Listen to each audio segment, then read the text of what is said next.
Welcome to The Explainer. Today we're setting the stage for a truly shocking look into the history of modern medicine. We're going to explore how two absolute pioneers, towering figures whose names you almost certainly know, accidentally became addicted to a highly dangerous drug, all in the name of science. It's a fascinating story of ambition, pain, and a so-called miracle cure that nearly destroyed the very minds that championed it. So let's drop right into the visceral, chaotic, and incredibly sensory experience of the Bellevue Hospital accident room in Lower Manhattan. Picture this. It's the morning of May 5th, 1885. The air is thick with the acrid smell of blood, unwashed bodies, and raw panic. A construction worker who just fell from a building scaffolding is rushed in by a horse-drawn ambulance.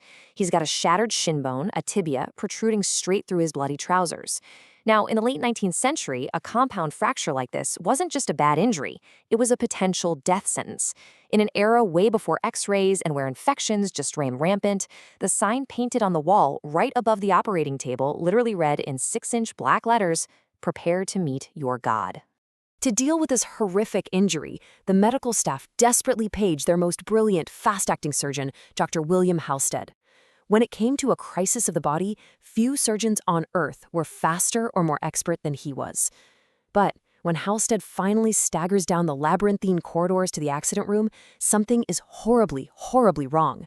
His pupils look like gaping black holes, his speech is rapid fire, and his entire body is vibrating as if he's electrified. He is incredibly high on cocaine. In a moment of sheer dramatic irony, this master surgeon, who had literally pioneered techniques to perfectly align fractured bones, steps back.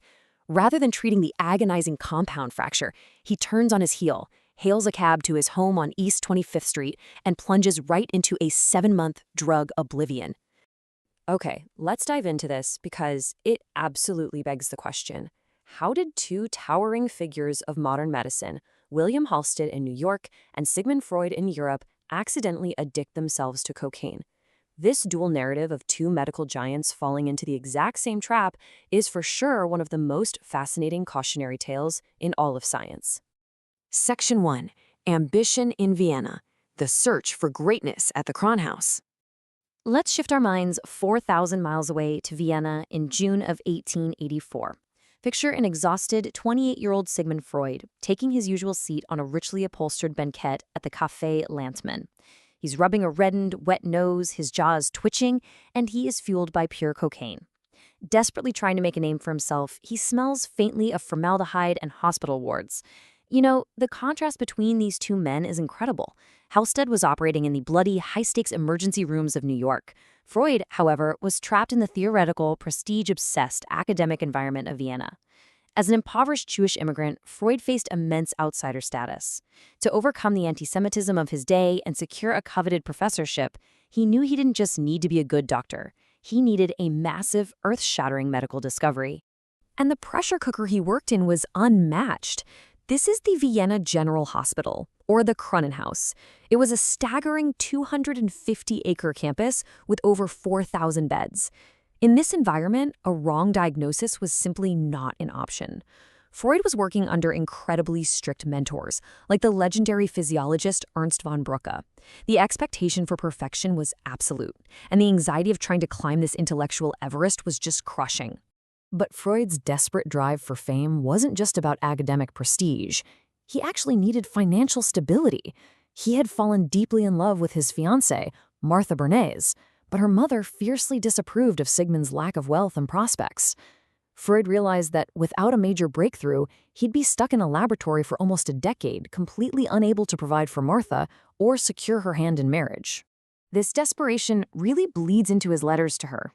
He wrote, "I would bring it off by starting work elsewhere, that a man has to take some risks, and that what I stand to gain is worth any risk."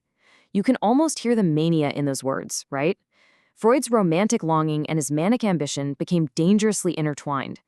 To take the risks he believed were absolutely necessary, he turned to a newly isolated chemical compound that reliably calmed his nerves and heightened his sensations. Section 2. The Guinea Pig Doctors. Self-experimentation in the 1880s. Now, what's really interesting about this is that to understand it, we have to look at the 1880s medical culture. Testing unknown, newly isolated, and potentially dangerous drugs on yourself wasn't seen as reckless or foolish. No way. It was viewed as the ultimate heroic sign of scientific dedication. You were a guinea pig doctor. You were putting your own body and mind on the line for the advancement of human knowledge.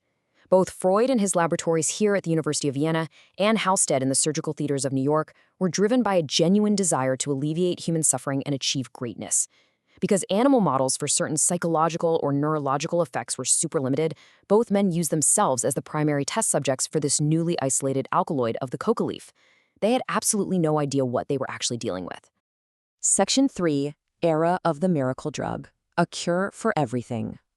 The concept of controlled substances or illegal drugs simply did not exist back then. Powerful narcotics were handed out like candy. Just look at this wildly absurd list of ailments 19th century doctors treated with opium, morphine, and laudanum. It's almost unbelievable today. They were prescribing incredibly potent narcotics for everything from so-called women's problems to earaches, mumps, cholera, hysteria, colic in infants, and even hemorrhoids. Whenever someone went to the doctor with a complaint, they almost certainly left with a bottle of opiates. The tragic result of all this was a massive, accidental, and utterly devastating epidemic of what they called morphine eaters. And this brilliantly illustrates exactly where Freud thought he had found his golden ticket. He actively researched cocaine, specifically products like this vial of cocaine hydrochloride from the Merck Company, as a miracle antidote to cure this widespread morphine addiction. He thought he could use one drug to safely cure the dependence on another. So, in July of 1884, Freud published his major paper, Über Coca, wildly praising the drug. He endorsed it as a treatment for depression, indigestion, and morphine addiction. But tragically, in his rush to publish, he completely missed discovering its most practical and revolutionary application as a local anesthetic for surgery. He glossed right over the numbing effect that would very soon make another doctor famous. Looking back at Freud's writings, the dramatic irony is heavy. In evaluating his cocaine papers, modern reviewers point out cocaine can increase alertness, depress hunger, and serve as an anesthetic. But it is also, for some people at least, habit-forming. While we completely recognize the addictive reality today, Freud naively viewed it as a harmless cure-all, totally oblivious to the fact that he was already firmly in its grip. Section 4, The Anatomy of Addiction, a shifting medical definition. When Freud and Halsted began their self-experimentation, they were flying completely blind. The modern medical concept of addiction as a biological disease didn't even exist yet. Doctors had no framework to understand the neurological trap their brains were falling into. In fact, the origins of the word addiction are absolutely fascinating and incredibly revealing. It dates all the way back to antiquity and Roman law, where it literally referred to the bond of slavery imposed upon delinquent debtors or victims handed over to their convicted aggressors. It meant you were legally and physically enslaved to a master. And medically speaking, that perfectly describes the exact biological trap Freud and Halsted had just walked right into. They were completely enslaved by the chemical they thought was setting them free. And they weren't alone. Because of the rampant overprescription we talked about earlier, a shocking 60% of all morphine or opium addicts in places like Michigan, Iowa, and Chicago between 1878 and 1885 were women. This wasn't a moral failing.